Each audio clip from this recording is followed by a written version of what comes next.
நீ பொய் சொல்ற, யார்ட்டையும் காசு வாங்கிட்டு சொல்ற, அப்படி கிடையாது. யாருக்கும் அடிமையா சொல்ற. அப்படிதான் நான் சொல்லுவேன்.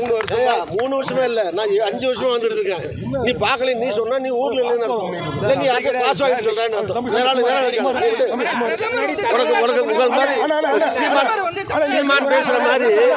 சீமான் பேசுற மாதிரி கட்டவாதத்தில் பேசுனா தான் நீ எல்லாம் அடங்குவாங்க. நீ என்ன பெரிய யோக்கிய மாதிரி 3 வருஷம் பாக்கல, நீ சொல்ற. நீ யார் சர்டிபிகேட் கொடுக்குறது? சர்டிபிகேட் கேட்க வேலை பாரியா? என்ன வேணாலும் கேட்பியா? நிறுத்து, பேச்சு நிறுத்து, பேச்சு நிறுத்து. நீ கேட்கறதெல்லாம் பதில் சொல்ல வேண்டிய அவசியம் எனக்கு கிடையாது. இஷ்டம்னா இடையில போயிட்டே இரு. நீ யார்? எந்த பேப்பர்? எந்த டிவி? எந்த டிவியா நீ? எந்த டிவி சொல்லு? ஏபிபியாவது ஓபிபியாவது போயிட்டே இருவானே பார்த்து உனக்கு பதில் சொல்ல அவசியம் இல்லை கிடையாது. மரியாதையை கேட்டால் மரியாதை பதில் சொல்லுவாங்க. திருச்சியில் ஒட்டுறதுக்கு தமிழ்நாடு முழுவதும்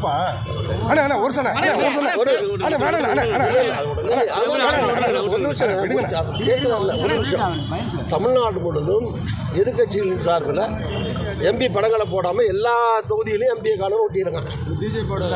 எல்லா இடங்கள்லையும் பிஜேபி அதிமுக காரங்க எல்லா திருச்சியில் மட்டும் இல்லை, எல்லா தொகுதி போய் பார்த்துட்டு வாங்க. எல்லா தொகுதியிலையும் எம்பியை காண எல்லா எம்பி என்ன அமெரிக்காவை போயிட்டாங்க.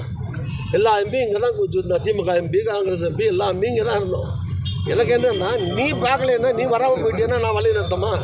நீ எப்படி சொல்லலாம்? நான் பார்க்கல 2 வருஷம் இப்போ தான் பார்த்தீங்க, நீ எப்படி சொல்லலாம்? நீ அரசியல்வாதியா? பேப்பர்கார மாதிரி டிவிக்கார மாதிரி கேள்வி. பிரதமர் வந்து தமிழ்நாட்டுக்கு வரப்பெல்லாம் முன்னாள் மறைந்த தலைவர்களை பற்றி புகழ்ந்து பேசிட்டு இருக்காரு. திருச்சிக்கு வந்தப்ப விஜயகாந்தை பற்றி பேசினாரு. நேற்று எம்ஜிஆர் ஜெயலலிதா தான் சிறப்பாக தமிழ்நாடு ஆட்சி செஞ்சாங்கன்னு பேசுறாரு. அவங்க கட்சி ஓட்டுகளெல்லாம் கவர்றதுக்காக அப்படி பேசுறாரு. ஏங்க, ஒரு பிரதமர் வராரு, பாராட்டுறாரு, பேசுறாருங்கிறது அவருடைய உரிமை. அது அவர் என்னெல்லாம் பேசுகிறோன்னு நம்மளை சொல்லியா கொடுக்க முடியும்? நீங்கள் சொல்கிற மாதிரி ஒரு பிரதமர் வராரு, அவருக்கு தோன்றதை பேசுகிறாரு, இஷ்டப்படுறதை பேசுகிறாரு. தேர்தல் நேரம் ஓட்டுக்காகவும் பேசுவார். இந்த மாதிரி பெரிய தலைவர்கள், செல்வாக்குள்ள தலைவர்களை பற்றி பாராட்டி பேசுனா அவர்களுடைய வாக்கு வங்கியில் கவர முடியுமாங்கிறதுக்காக உள்நோக்கத்திலையும் பேசலாம். அதனால் அவர் என்ன பேசுகிறாரோ அதுக்கு அவர் தான் பொறுப்பே தவிர நாம் அவர் எழுதி கொடுத்து பேச வைக்க முடியும். குறிப்பிட்டு அதிமுக வந்து இப்போ 3 நாளாக பிரிஞ்சிருக்க நேரத்தில் ஆமாங்க, அந்த தொண்டர்களை வந்து தன் பக்கம் இழுக்கணுங்கிறக்காம அப்படி பேசுகிறமான்னு நினைக்கிறீங்களா? கண்டிப்பாக நீங்கள் நினைக்கிற மாதிரி தான் நான் நினைக்கிறேன். நீங்கள் எப்படி நினைக்கிறீங்களோ அதே மாதிரி தான் நான் நினைக்கிறேன். இவ்வளோ நாள் பேசலையே, இதுக்கு முந்தியெல்லாம் வரும்போது பேசுகிறேன் இல்லையா? இப்போ பிடிச்சி எம்ஜிஆரை பாராட்டுறதோ இல்லை திரு ஜெயலலிதா பாராட்டுறதோ அவருடைய என்ன பிரிஞ்சிருக்குது, அந்த கூட்டணி இப்போ இல்லாமல் இருக்குது. அதனால் தனியாக பிஜேபி போகிற போது அதிமுக ஓட்டுகளை பிரிக்க முடியுமாங்கிறதுக்காக அந்த உள்நோக்கத்தோடு அவர் பேசியிருக்கலாம், அல்லது உள்நோக்கத்தோடு தான் பேசியிருக்கார் என்றும் சொல்லலாம். ஆனால் அடுத்ததாக வந்து வழக்கமாகவே வந்து பிரதமர் வந்தால் ஒரு பிரபலமான நபர்கள் வந்து இப்போ சேருவாங்கன்னு சொல்கிறாங்க. அந்த வரிசையில் உங்களையும் சொல்கிறாங்க, அதை எப்படி பார்க்குறீங்க? அவனை செருப்பால் அடிப்பேன். அது மாதிரி சொல்கிறவனே செருப்பால். இனிமேல் சீமான் மாதிரி பேசுகிறேன்னு நான் முடிவு பண்ணிட்டேன். என்ன இந்த மாதிரி கேள்வி கேட்டிங்கன்னா என்னுடைய பதில் இப்படி தான் இருக்கும். ஏன்ட்ட 50 வருஷம் அரசியலில் இருக்கிற என்ன நீங்கள் உங்களுக்கு என்ன உங்கள் வயசு? நீங்கள்லாம் ரிப்போர்ட்டர்ஸு 25-30 இருக்கும். உங்களுக்கு 30 வருஷத்துக்கு முந்தைய அரசியலில் இருங்க. யார்கிட்ட என்ன கேட்குறேன்னு ஒரு தரம் வேணும். நீங்கள் போய் இப்போ ஸ்டாலினை பார்த்து கேட்பீங்களா? கேளுங்களேன் போய். அங்கேயே பின்னாடி எல்லாம் போட்டு பொத்திடுவான். என்ன ஒரு விவசாயம் வேணுமில்ல? விவசாயம் இல்லாமல் கேட்டிங்கன்னா என்ன அர்த்தம்?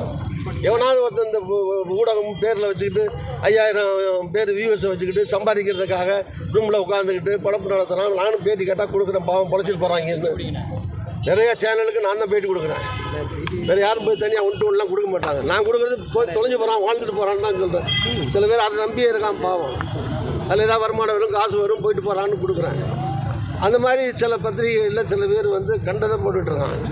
அதை எடுத்து பெரிய பத்திரிகைகள், ஒரு பிரபலமாக இருக்கக்கூடிய ஊடகங்கள், அதில் எல்லாம் அந்த மாதிரி கேட்கவும் கூடாது, போடவும் கூடாது. நான் எங்கேயாவது போகிறது இருக்குதுன்னு நான் கூட சொல்கிறேன். என்ன உங்களுக்கு ஏன் நீங்கள் ஏன் முந்திக்கிட்டு எங்கேயாவது அனுப்ப பார்க்குறீங்க? அதனால் நீங்கள் நினச்சாலும் அனுப்ப முடியாது. அதனால் எனக்கு தெரியும் நான் என்ன பண்ணணும். ஏங்க எவன் செய்தாலும் எனக்கு அது கவலை. எவனோ ஒருத்தன் செய்கிறான் ஊடகத்தில். உங்களுக்கு என்ன வந்தது? அவன் கொடுக்குறான், அவனுக்காக கொடுக்குறான்னு வச்சுங்க. யாரோ எதிர்கட்சிகள் பிஜேபி சொல்கிறாங்க, அதிமுக சொல்கிறாங்க, யாரோ சொல்கிறாங்க. நீங்கள் அதை வரைஞ்சி கட்டிட்டு என்கிட்ட கேட்காத செய்யணும்ல? ஓட்டு போட்டு கேட்குறீங்களே. பாதகம் செய்பவரை கண்டால் நாம் பயங்கொள்ளலாகாது பாப்பா.